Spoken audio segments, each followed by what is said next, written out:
Hi, I'm Tim. Welcome to our channel and thanks for logging on. Today we're discussing the Rolex Oyster Perpetual Datejust 116234. You can see this stainless steel and 18 karat white gold Rolex with blue Jubilee dial and purchase it on our website. Subscribe to our YouTube channel if you enjoy these videos, and please click on the card in the upper right hand corner of the screen at any time during this video to see our full sales listing for this watch with additional accessories included in the sale, high resolution images for your desktop, and naturally complete pricing details for this Rolex Oyster Perpetual Datejust. Now on my wrist, 6 1/3 inches, 16 centimeters in circumference, you can see that this watch features both the modern solid link Super Jubilee bracelet and Rolex's distinctive richly textured blue Jubilee motif dial under stylized and hand-applied white gold Roman numerals with fluted white gold bezel. It's a distinctive watch. If your objection to Rolex has always been, well, everyone has one, this is an example, an outstanding example of a classical Rolex model that no one else in the office is going to have. Now, 36 millimeters across the round of the case, that's not inclusive of the crown. It is a slim watch, 11.5 millimeters thick. You can see how the slope of the bezel and the sapphire means this will easily slide underneath any formal dress cuff or tight sleeve. From lug to lug, not inclusive of the bracelet, you'll measure this watch 44 millimeters. Now if you measure, this is the Super Jubilee, so the end links are solid. If you measure to the outermost extremity side to side, you get a more modern but still quite compact 45.5 millimeter horizontal measurement across the wrist. So this watch will wear well in my estimation on a wrist size as small as 13.5 centimeters in circumference, although with the combination of the white gold, the fluted bezel, that spectacular dial, and the Super Jubilee 5-link, this watch can also hold its own against a huge wrist. Believe me, traditional size does not mean petite. Now the watch is very comfortable on the wrist, and that's a long-standing trademark of the Jubilee bracelet.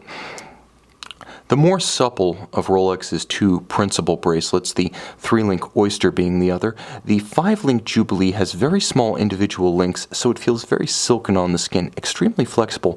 It's more comfortable even than a light leather. Superbly finished on the top, the finish on the bottom is functional, straight grained but with broad channels between the links so it won't pinch skin or pull hair.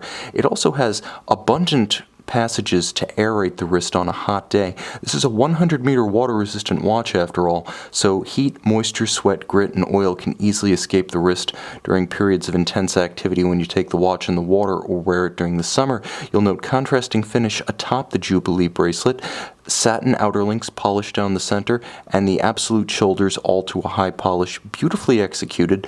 It's paired with a very robust inner clasp. It feels quite solid, as though hewn from a single ingot of steel, and closes with a tremendous snick. Opens with a snap. The tolerances are excellent. Condition is superb. You'll note that the crown clasp right here, like the Rolex President bracelet, very discreet, the only sign of the partition point between the two halves of the bracelet. Now the watch is spectacular. All of high polish with a beautiful sensuous case flank. I always like to say that the compound curves of the flank of a modern Rolex 36 millimeter case are one of the unadvertised aesthetic advantages of buying contemporary Rolex. There's an elegance here befitting a dress watch and a beautiful luster and a gleam, and Rolex's 904L proprietary steel alloy does a better job of holding both a satin finish and a polished finish, and this watch includes both on its various components.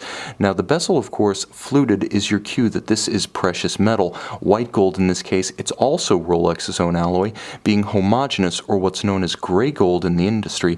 Even if it's scratched or dented, it's not going to show a different color through. It's not plated, it's not rhodium plated, it's not nickel plated. Again, homogeneous. If you scratch it, there's just more white gold underneath. Now the dial does require some explaining. This repeating motif, richly textured, is known as the Jubilee dial. It's incredibly dynamic, nuanced, and almost like the petite tapisserie on a traditional Audemars Piguet Royal Oak. It has a very, very fine repetitive texture across its surfaces that is indicative of just how detailed the manufacturing process is, and galvanizing this dial blue is exceptionally difficult. This is a blue rarely used by any watch brand, including Rolex. It's simply difficult to produce blue galvanized dials. They have a high rejection rate, so the watch is all the more special. Moreover, blue is one of the colors of the moment. Blue is in right now, and you'll see it throughout all the trade shows, 2015, 16, and 17, SIHH and Baselworld. The color is now everywhere, and when paired with a white metal, which is in favor for our times, it is an exceptionally chic look that wears well on a man or a woman and in any attire. Here, it's accentuated by the stylized, polished white gold applied Roman numerals, making this a very easy watch to read thanks to the contrast, and of course the signature cyclops eye present and correct to read the date. A minimum of text. This is actually quite a relief and a bit of an irony given the repeating motif underneath, but whereas many modern Rolex dials are overprinted, here we see only Rolex and the model name. Now, a screw-down crown, as I mentioned, a 100-meter water-resistant watch. Underneath the case back is a Rolex caliber 3135 manufacture movement, 31 jewels, bidirectional winding, 45 to 48 hour power reserve. It has a full balance bridge anchored on both sides with a free-sprung index and micro-stella adjustment nuts for the balance. So it can take a very precise chronometer grade regulation. It is a chronometer, and it can hold it in the face of bumps, vibrations, and disruptions on the wrist. That's the advantage of a full bridge with a free-sprung index. It also has a parachrom Rolex handmade Breguet alloy hairspring. Now, the Breguet hairspring architecture helps to center the mass of the hairspring so it beats concentrically, countering the effects of gravity in different positions. You've heard the chronometers are adjusted in different positions and timed in different positions.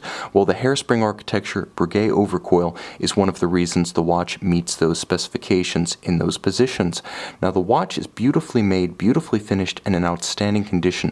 If you love the Rolex Datejust model, or if you love Rolex generally, but you don't want a generic Rolex, this distinctive blue Jubilee dial, Rolex Datejust in steel and white gold, is just the ticket.